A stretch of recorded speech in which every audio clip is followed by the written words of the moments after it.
Pengajar Ilmu Obstetrik Ginekologi Fakultas Kedokteran Universitas Baitur Rahmah dengan NIDN 10091289004. Pada hari ini perkenankan saya menyampaikan pernyataan diri dosen dalam unjuk kerja Tridharma Perguruan Tinggi PDD UKTPT bidang pengajaran. Adapun video ini dibuat sebagai prasyarat saya untuk sertifikasi dosen tahun 2025.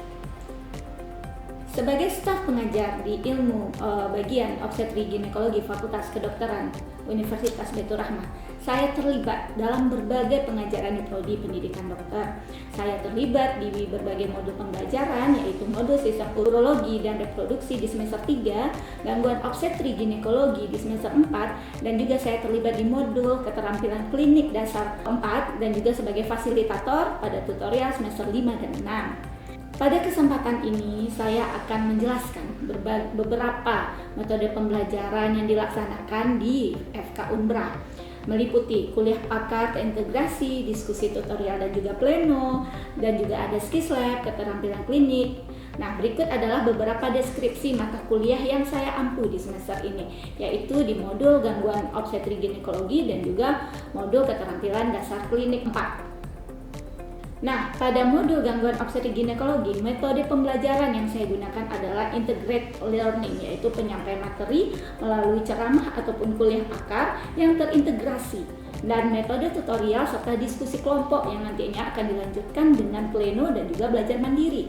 Sebagai suatu sistem pembelajaran yang terintegrasi, modul gangguan obstetrik ginekologi ini diampu oleh dosen-dosen di berbagai bidang, yaitu bidang ilmu penyakit anak, ilmu penyakit bedah, farmakologi, radiologi, patologi anatomi, parasitologi, dan juga mikrobiologi.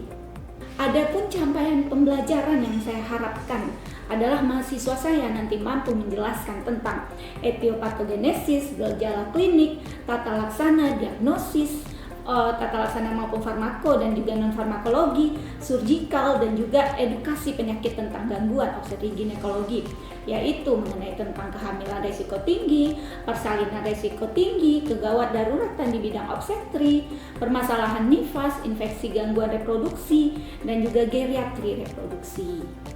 Metode pembelajaran selanjutnya adalah tutorial. Tutorial merupakan proses penting dalam prodi kedokteran dengan kurikulum berbasis kompetensi, di mana melalui tutorial mahasiswa diberikan sebuah paparan lebih awal dengan kasus-kasus klinis yang sering mereka jumpai pada kehidupan mereka sehari-hari ketika mereka menjadi seorang dokter nanti.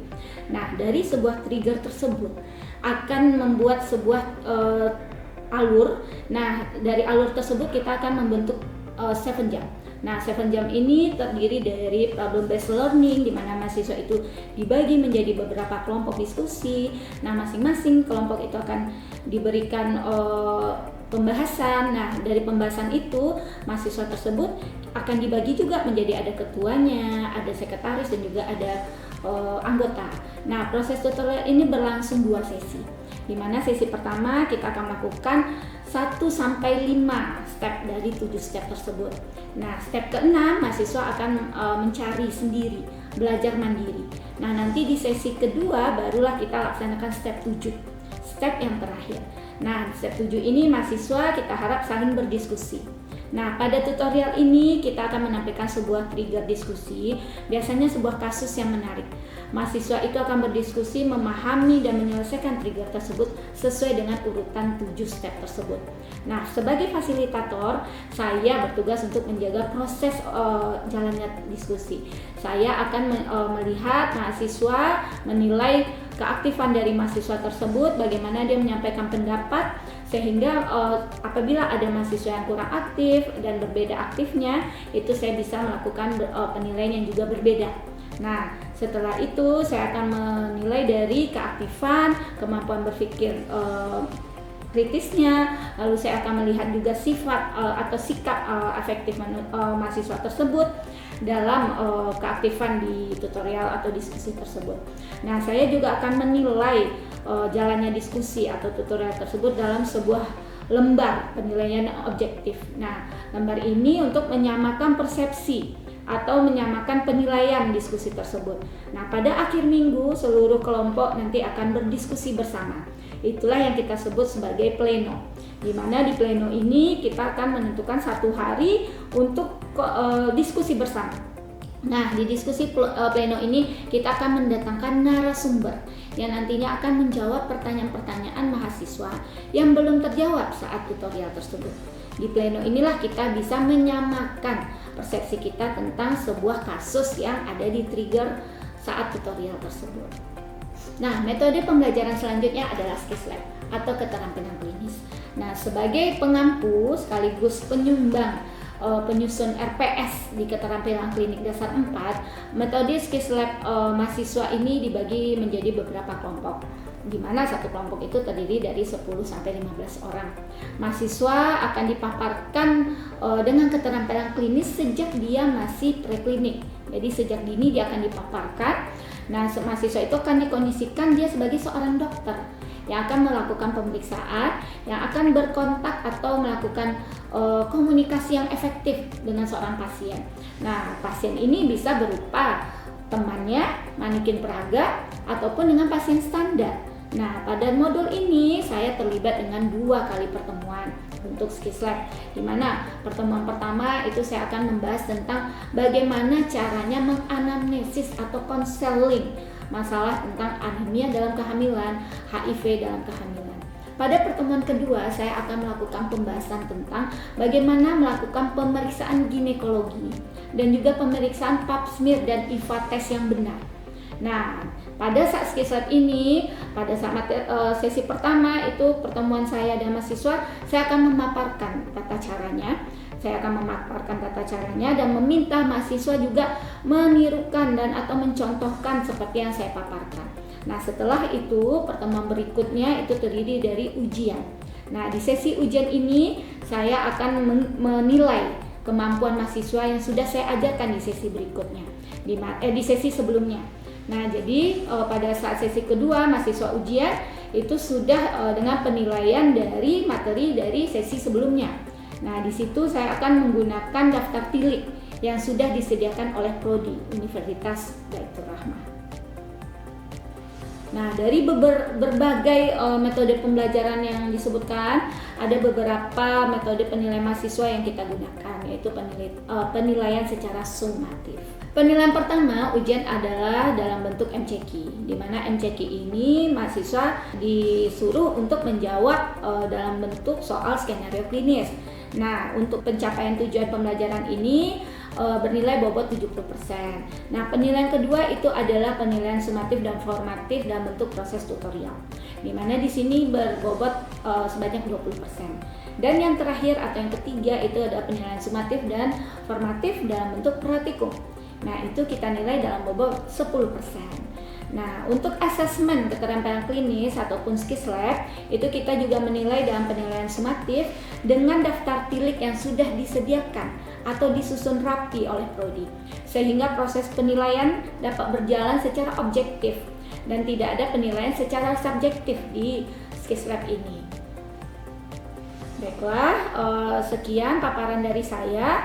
Berikutnya saya akan memaparkan video proses pembelajaran yang sudah saya lakukan, bisa dalam bentuk perkuliahan dan juga dalam bentuk tutorial dan juga ada dalam bentuk skills lab. Terima kasih. Assalamualaikum warahmatullahi wabarakatuh. Assalamualaikum warahmatullahi wabarakatuh.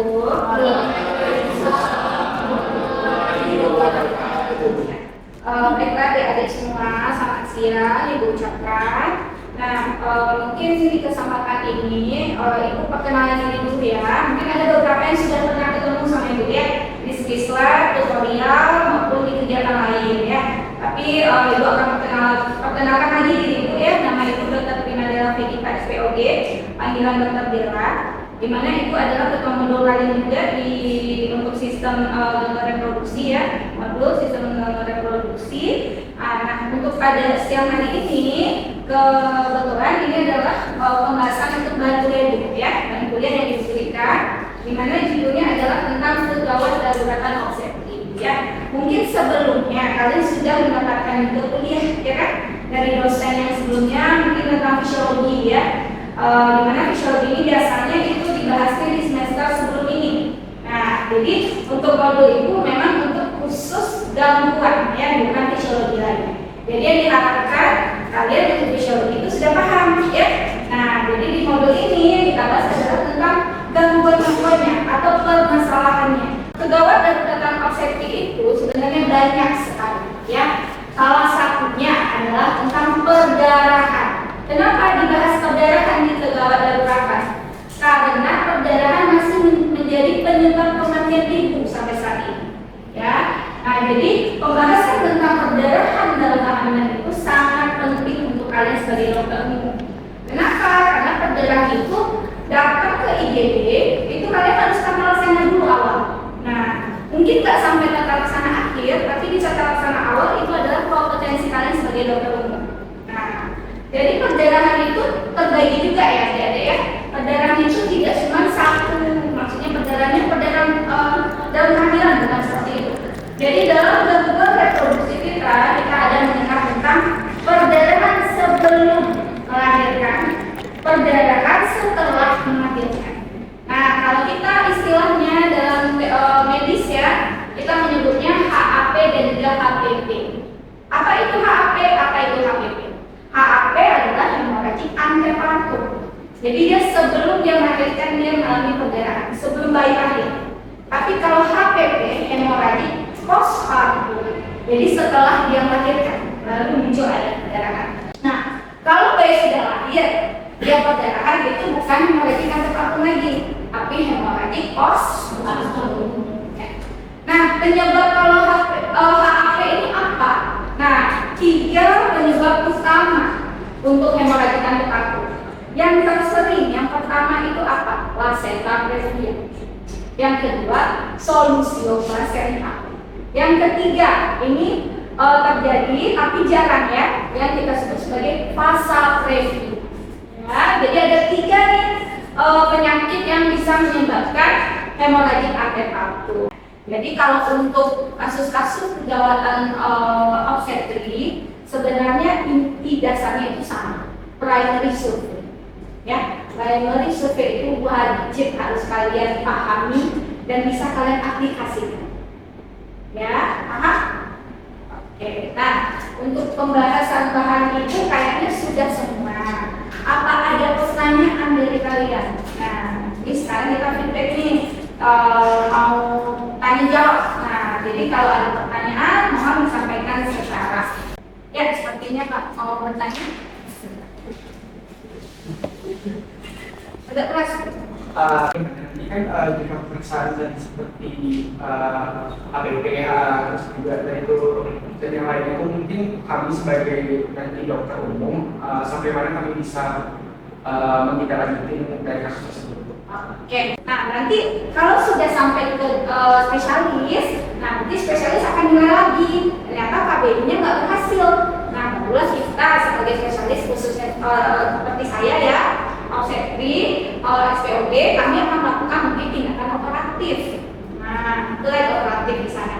Bisa yang terburuk apa nanti? Yang terburuk ya bisa kita angkat rahim. Kalau misalnya kita nggak bisa menyelamatkan dengan tindakan operatif yang benar. Jadi kita terakhir tindakan kita bisa kita lakukan adalah pengangkatan organ genitalia internanya. Jadi kita angkat rahim untuk menyelamatkan nyawanya, ya. Untuk ibu-ibu hamil kalian wajib tahu primary survey ataupun pasien HPV ya, itu wajib kalian tahu. Oke, paham semua? Jadi kalau kalian sudah paham semua materinya, Ibu harapkan kalian juga bisa belajar mandiri juga di rumah ya, atau kalian bisa saling berdiskusi sesama kalian. Misalnya ada yang tidak dimengerti, mungkin temannya lebih paham, atau kesempatan temannya ada membaca kebetulan, nah itu bisa kalian saling menukar informasi ya. Kalaupun nanti kalian bingung juga setelah berdiskusi meski nggak ketemu jawaban, kalian juga boleh tanya ke dosen kalian, ya. Kalian boleh bertanya ke dosen kalian via WhatsApp ataupun ketemu langsung, ya. Nah, jadi nggak ada masalah kalau bertanya. Nah, bertanya itu kan daripada kita salah nanti ketika kalian jadi dokter umum, lebih baik kalian bertanya sekarang, ya. Oke, baik. Kalau kalian sudah paham semua, Ibu bisa akhiri perkuliahan kita pada hari ini. Kita baca Alhamdulillahirabbil alamin. Assalamualaikum warahmatullahi wabarakatuh. Waalaikumsalam warahmatullahi wabarakatuh. Selamat pagi. Pagi Bu. Baik adik-adik semua, ini kita sudah sampai di hari DK2 ya, DK2 untuk tutorial kita, dimana di DK1 kemarin kalian sudah menyelesaikan 1 sampai 5 step di 7 jams ya. Nah, step 6 itu kalian sudah mencari bahannya. Harapkan itu kalian sudah mencari bahan masing-masing. Dan inilah di step 7 kita sharing ya. Kalian saling share information, dimana di antara kalian nanti saling bertukar ya, bertukar informasi yang kalian dapat. Boleh nanti setelah Ibu buka ini, Ibu kembalikan lagi ke ketua, ya, ketua yang akan memimpin nanti jalannya tutorial kita. Nah, nanti ketua tolong kalau ada anggota yang kurang aktif, itu boleh ketua punya punya kuasa untuk menunjuk atau kuasa untuk menghentikan dulu, misalnya dia terlalu panjang atau tidak masuk ke dalam LO kita, itu boleh, itu kuasa dari ketua ya. Baik, silakan ketua buka lagi dan dipimpin lagi jalannya tutorial kita pada hari ini. Baiklah, sebelum kita memulai DK1 kita pada pagi hari, kalinya sama-sama kita membacakan ayat suci Al-Quran. Shadaqallahul azim. Baik, mungkin langsung saja kita mulai DK2 kita pada pagi hari ini dengan LO kemarin itu ada akrobatik servikal. Yang pertama itu ada definisi. Apakah dia menjelaskan definisi? Izin ketua. Silakan dulu.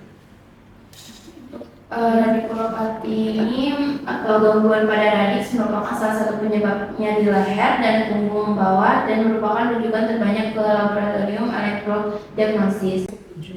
Nah, selanjutnya ini ada gambar-gambar. Ini gambar dari tulang belakang. Nih bisa kita lihat dari yang VC1, 2, 3, 4, 5, 6, 7. Itu yang termasuk ke tulang vertebrae yang bagian cervicalnya. Next. Nah, ini kalau bisa kita lihat tampak keseluruhan dari tulang belakang dan tampak keseluruhan dari medulla spinalis. Kalau yang ini bulat-bulat kotak-kotak ini itu tuh vertebrenya, sedangkan untuk yang warna-warni yang saraf, maksudnya yang ada warna-warni menonjol keluar itu tuh medulla spinalis atau ganglion saraf yang keluar dari medulla spinalis di celah-celah dari tulang vertebrae tersebut. Baik, Ibu sudah dengar sharing information dari masing-masing kalian tadi. Untuk LO sepertinya sudah terpenuhi ya. DK2 pun seperti biasa, Ibu nggak terlalu banyak feedback sebenarnya. DK2 Ibu lihat kalian sudah mulai mengerti ya, saling sharing informasinya, nggak cuma satu LO satu orang. Nah, itu harapan Ibu dan itu terlaksana, alhamdulillah. Dan mungkin yang perlu Ibu komentari masih mungkin sedikit keaktifan yang belum merata ya. Nah, jadi mungkin itu bisa menjadi pelajaran untuk kedepannya, jadi aktif lagi bagi yang kurang aktif. Ketua juga boleh berani juga menunjuk temannya, jadi karena itu memang adalah peran ketua ya. Baiklah, kita akhiri tutorial kita pada hari ini dengan membaca doa menurut pakaian masing-masing. Berdoa dimulai.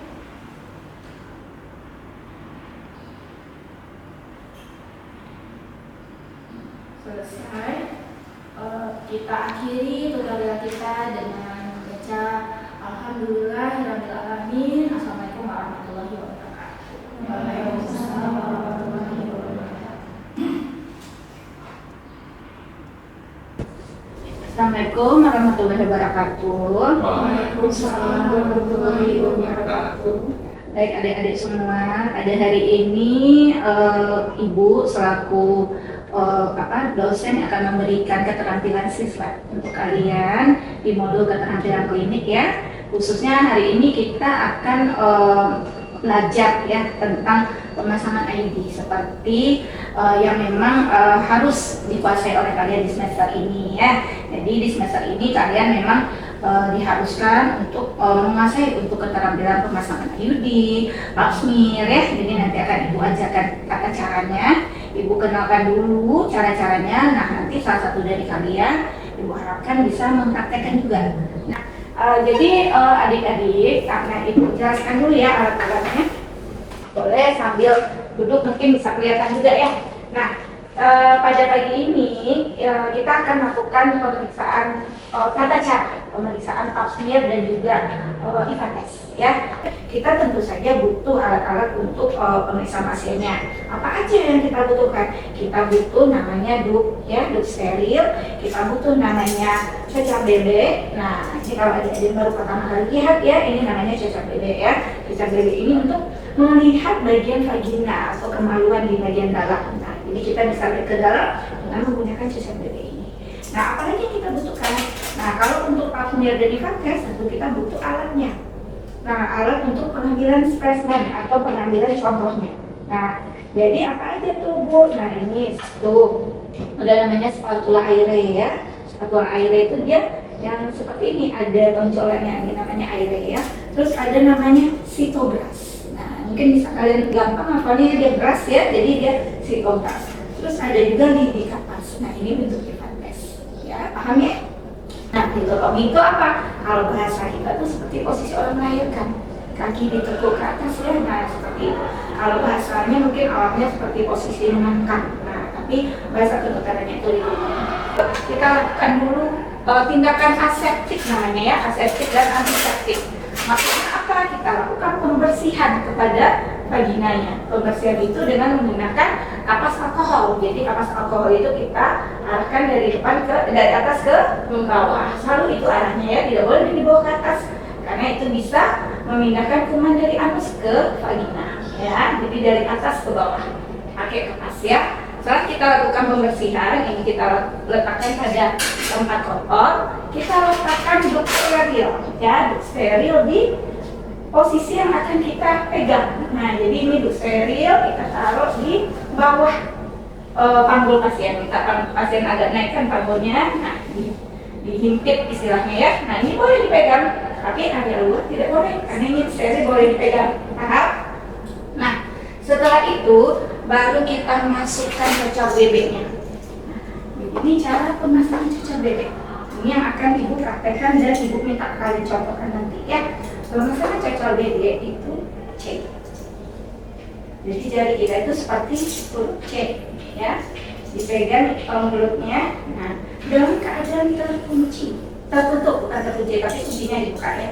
Nah tertutup tapi tidak terkunci, tapi mulutnya yang tertutup. Nah, tertutup begini dalam keadaan C. Nah, memasukkan ke vagina dibantu dengan tangan yang sebelah kiri. Dilebarkan, kita minta gel untuk melumaskan. Jadi jangan keras ya. Nah, sebelum kalian memasukkan alat ini ke vagina, taruh dulu di sela pahanya. Kenapa? Biar pasiennya nggak kaget ada benda yang masuk ke vagina dia ya. Oke. Setelah itu kita masukkan ke dalam keadaan miring. Dalam keadaan mulut tertutup, ininya tertutup dan miring. Nah, lebarkan dengan tangan kiri. Nah, setelah masuk setengah, buka, dorong, masuk penuh, baru dibuka mulutnya, baru dikunci. Nah, seperti itu pemasangan cecak bebek ya. Nah, setelah dipasang cecak bebek, barulah kita bisa melakukan pemeriksaan IVA test dan juga pap smear. IVA test itu kita pakai di atas yang sudah diberikan larutan cuka. Nah larutan cuka, nah IVA test itu gampang adik-adik. Kita cuma tinggal mengoleskan ke posionya. Nah kalau misalnya warnanya berubah menjadi putih, itu kemungkinan pasien ini ada ke arah cairan serviks. Nah kita lakukan pemeriksaan lanjutannya apa Bu? Lanjutannya adalah pap smear. Nah, seandainya nih udah kita oleskan, kita tunggu 1 menit, ternyata ada bercak putih. Nah, berarti hasil IVA tes kita positif. Nah, setelah positif kita lanjut lakukan pap smear. Seperti yang Ibu jelaskan tadi, pap smear ada 2, airé dan juga sitografis. Nah, airé ini adalah untuk pemeriksaan untuk mengambil spesimen yang di luar. Jadi ini posio nih bulat, ini ada lubang posio nih. Nah, kalau airé untuk mengambil spesimen yang di luarnya aja. Nah, ini ditaruh di lubang posio, diginikan 360 derajat diputar. Nah, spesimen yang terambil kan ada cairan-cairan yang terambil tuh, cairan-cairan keputihan. Nah, spesimen yang terambil di sini taruh di objek kelas. Ditaruh ke objek kelas. Nah, ini adalah exocervix, belum endo. Nah, setelah itu tentu kita perlu mengambil yang bagian endocervix. Nah, endocervix kita ambil dengan sitografis, dimasukkan ke dalam lubangnya. Kalau tadi yang diambil di luar, kalau sitografis untuk mengambil bagian yang di dalam. Nah, cairan yang di dalam diambil ya. Nah, oke, coba pasang deh cucur bebeknya dulu, mau lihat gimana caranya. Tangan untuk C. Betul. Nah, ya, lalu dalam keadaan ininya terbuka. Nah, Terbuka. ini terbuka ya. Lalu setelah Ibu tangan kiri bantu untuk membuka. Coba bagian bawah diletakkannya. Nah, oke. Seperti ini. Pintar. Oke, masuk setengah dulu. Setengah baru ini. Kita lepaskan tangannya sebelahnya, dorong sampai masuk full. Oke. Setelah itu baru dibuka mulut cucur bebeknya, baru di. Seperti itu ya cara pasang cucur bebek ya. Jadi nggak main masuk aja ya, ada tekniknya gitu. Tes menggunakan titik Kapas yang sudah dibalut dengan cairan cuka ya. Nah, boleh tangan ini bantu pegang ini. Jadi itu untuk gunanya itu supaya dia nggak goyang ya. Nah, terus kamu coba, nampak kan ada posisi di dalam yang bulat berlubang, nah seperti donat. Nah, itu kamu oleskan. Berapa lama ditunggu? 1 menit. Coba lihat ada lubang di dalam. Nah, masuk ke lubang itu, diputar aja di lubang. Begitu cara mengambil spesimennya ya. Sudah, setelah itu kamu ambil, kan lengket-lengket tuh nanti ada cairannya tuh. Nah, itu yang akan ditaruh di objek kelas. Nah, seperti apa kalian memasukkan alat tersebut, seperti itu juga kalian menggunakannya ya. Apa ada pertanyaan untuk siswa kita pada hari ini? Karena minggu depan kita ujian nih. Sudah paham? Kalau jadi manfaatkan waktu seminggu ini untuk mengulang lagi atau menanyakan lagi hal-hal yang kurang kalian mengerti. Oke, ya baiklah. Kalau begitu kita tutup sesi kita pada hari ini dengan membaca doa, ya. Membaca doa sesuai dengan kepercayaan masing-masing. Berdoa dimulai.